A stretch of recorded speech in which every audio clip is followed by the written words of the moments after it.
Hello friends, welcome to my YouTube channel AV academy. दोस्तों, मैं हूं श्वेता और आप सभी का स्वागत है मेरे यूट्यूब चैनल एवी एकेडमी के साथ। आज का हमारा सेशन स्टार्ट होगा सीडीपी का। सीडीपी के अंतर्गत आज हम लोग देखेंगे शैशवावस्था की विशेषता और बाल्यावस्था की विशेषता। सीटेट के एग्जाम के पॉइंट ऑफ व्यू से बहुत ही ज़्यादा इंपॉर्टेंट टॉपिक को डिस्कस किया जाएगा इस वीडियो में। तो चलिए देखते हैं शैशवावस्था की विशेषताएँ को। हमारा पहला विशेषता है विकास की गति तीव्र होती है। शैशवावस्था में विकास प्रक्रिया तीव्रता के साथ चलती है। शारीरिक विकास, मानसिक विकास, भाषिक विकास आदि को तीव्रता के साथ विकसित होते हुए देखा जाता है।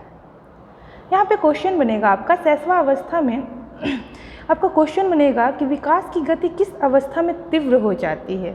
तो आपका जवाब होगा शैशवावस्था में। और इसके अंतर्गत शारीरिक विकास, मानसिक विकास तथा भाषिक विकास अधिक तीव्रता के साथ विकसित हो जाता है। नेक्स्ट है हमारा दूसरा पॉइंट, दूसरों पर निर्भरता। इस अवस्था के अनुसार बच्चा जो दूसरों पर निर्भर होता है। नेक्स्ट हमारा है आत्म केंद्रिता की अवस्था। बाल्य अवस्था के अंतर्गत शैशवावस्था के अंतर्गत बच्चा जो आत्म केंद्रित की अवस्था में रहता है। इस अवस्था का बालक आत्म केंद्रित होता है, अर्थात विषय वस्तु या तत्व को अपने से जोड़कर देखता है। विषय वस्तु या तत्व है उसको अपने से जोड़कर देखता है, हर चीज़ को अपने आप से जोड़कर देखते रहता है। नेक्स्ट पॉइंट है हमारा दिवा स्वप्न की अवस्था। इस अवस्था का बच्चा जो दिवा स्वप्न की का कार्य भी करना शुरू कर देता है, कल्पना करना शुरू कर देता है। फिर है कल्पना की दुनिया में रहना शुरू कर देता है बच्चा। नेक्स्ट है हमारा स्वार्थीपन की अवस्था। शैशवावस्था का बालक में स्वार्थीपन की भावना अत्यधिक होती है। बच्चा हर चीज़ को अपने आप से जोड़ने लगता है। नेक्स्ट पॉइंट है हमारा विद्यालय जाने की अवस्था। शैशवावस्था की विशेषता में विद्यालय जाने की अवस्था कह सकते हैं हम कि जब शैशवावस्था के अंतिम चरण में बच्चा रहता है तो विद्यालय जाना प्रारंभ कर देता है। नेक्स्ट पॉइंट है हमारा संवेगात्मक अस्थिरता की अवस्था। संवेगात्मक अस्थिरता की अवस्था में शैशवावस्था में संवेगात्मक विकास क्षणिक या अस्थिर होता है। इसमें स्थिरता नहीं पाई जाती है। शैशवावस्था में जो विकास होता है बच्चों का क्षणिक या अस्थिर होता है, इसमें स्थिरता नहीं पाई जाती। आपका क्वेश्चन यहाँ पे बनता है कि किस अवस्था में विकास जो संवेगात्मक विकास जो अस्थिर होता है। तो आपका जवाब होगा शैशवावस्था। चलिए नेक्स्ट देखते हैं हम। नेक्स्ट है हमारा जिज्ञासा की प्रवृत्ति। शैशवावस्था का जो बालक है, शैशवावस्था का बालक अपने आसपास के वातावरण के विषय में अधिक से अधिक प्रश्न पूछते हैं, लेकिन उत्तर सुनने की अभिलाषा नहीं रखते हैं। क्वेश्चन बनेगा किस अवस्था का बालक जिसमें जिज्ञासा की प्रवृत्ति जागृत हो जाती है। तो शैशवावस्था का बालक है, उसमें जिज्ञासा की प्रवृत्ति जागृत हो जाती है। वो वातावरण से रिलेटेड बहुत सारा क्वेश्चन पूछते हैं, बट जवाब सुनने की अभिलाषा उनके अंदर नहीं होता है। नेक्स्ट पॉइंट है हमारा रटने की विशेषता। शैशवावस्था का जो बालक है जो रटने का कार्य भी करना शुरू करते हैं। नेक्स्ट है हमारा रचनात्मकता में कमी। इस अवस्था के बालक खुद से किस्से का निर्माण नहीं करते हैं, बल्कि वे अनुकरण करते हैं। शैशवावस्था का बालक है वो खुद से किस्सा का निर्माण नहीं कर सकता है, अपने से बड़ों द्वारा सुने गए किस्सों का ही अनुकरण करते हैं। आगे बढ़ते हैं हम। नेक्स्ट विशेषता है हमारा शैशवावस्था की समय की धारणा अविकसित रहना या होना। शैशवावस्था के अंतर्गत बालक में समय की जो धारणा है वो अविकसित रहती है। इस अवस्था के बालक में समय की धारणा विकसित नहीं हो पाती है। जैसे दिन, महीना, तारीख, वर्ष आदि उसके लिए कोई महत्व नहीं रखता है, क्योंकि छोटा बच्चा शैशवावस्था का बालक तो उसमें समय की अवधारणा अविकसित होती है। चलिए तो दोस्तों, ये हमारा शैशवावस्था की विशेषता कंप्लीट हो गया। अब हम बाल्यावस्था की विशेषता को देखते हैं।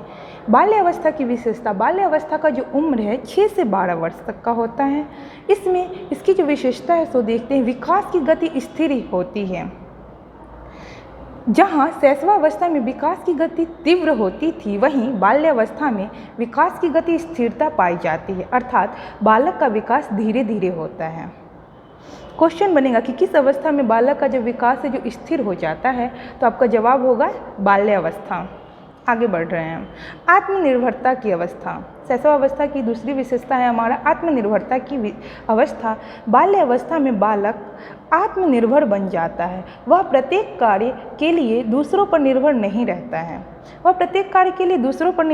रहता है। बल्कि खुद ही करने लगता है वो काम को। सामान्य कार्यक्रम करने हेतु पर्याप्त होता है। जैसे कि 6 से 12 साल का बच्चा है तो कुछ अपना काम करना शुरू कर देता है। खुद से खाना खाना, ड्रेस पहन लेना, स्कूल ड्रेस पहन लेना, शूज पहन लेना, ये सब कार्य बच्चा खुद से करने लगता है। जिसको कहेंगे हम आत्मनिर्भरता की अवस्था।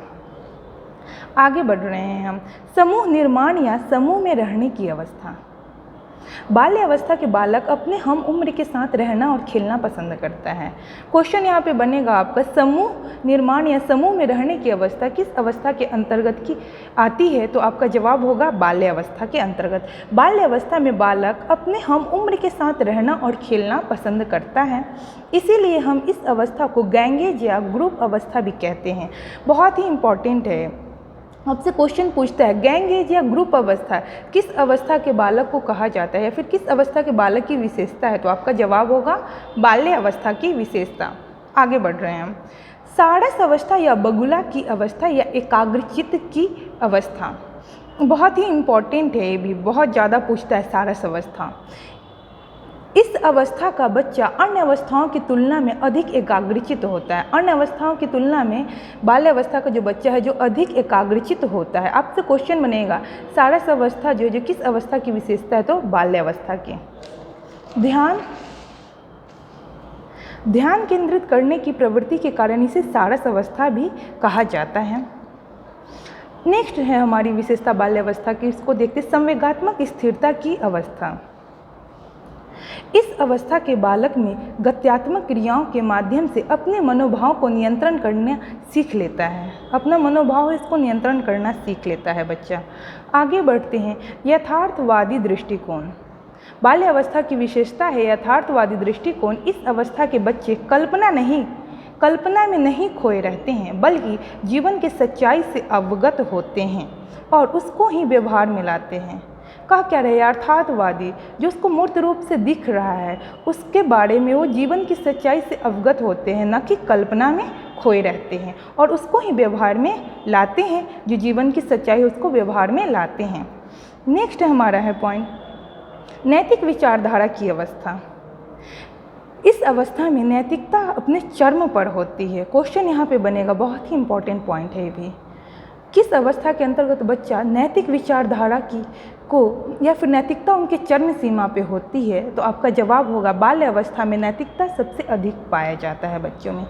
तो नैतिक विचारधारा की अवस्था, इस अवस्था में नैतिकता अपने चरम पर होती है, लेकिन उसका दायरा बहुत छोटा होता है।